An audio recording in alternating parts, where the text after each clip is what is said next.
Hello everyone, my name is Paul and I want to share a Manna moment which occurred during a time of disappointment and unanswered prayer. I was due to go into hospital to have tests carried out regarding my epilepsy. I was going to be there for 6 days. I was being wired up to an EEG machine which would measure the electrical activity in my brain so that when I took a seizure that they would be able to see where the seizure was starting, whether it was staying there or whether the seizure was spreading to any other part of the brain. This would help them to see or to be able to tailor my medication or whether I would be eligible for surgery.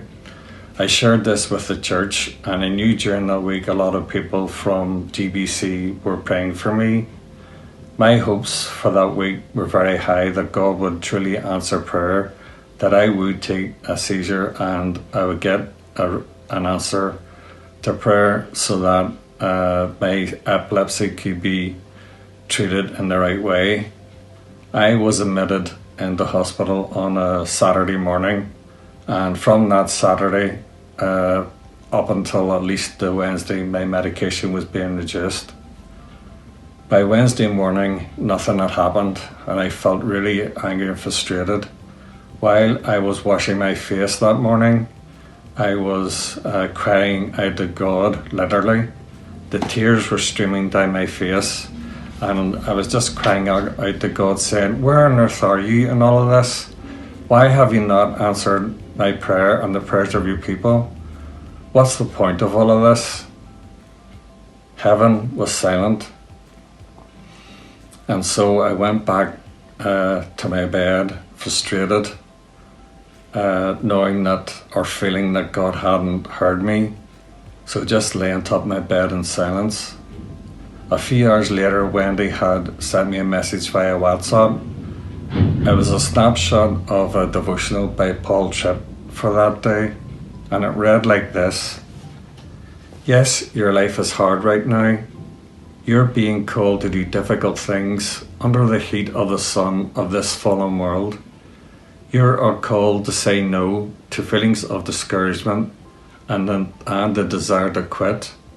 I know you want the present to be a more comfortable destination, but it isn't like that.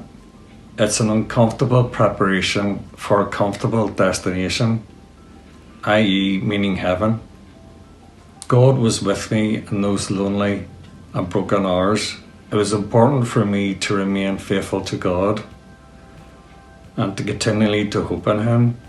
I realized that no matter what happens, that Jesus is with me, because God promises us in His word that He will never leave me nor forsake me.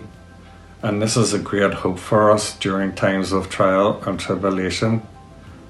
But you know, even if God doesn't answer prayer, or we feel as if God has abandoned us, God has given us a greater hope, an eternal hope, that one day that we will be with Him forever. I found the words of a song by Mercy Me a great help and comfort to me. The song's called Even If, and it goes like this: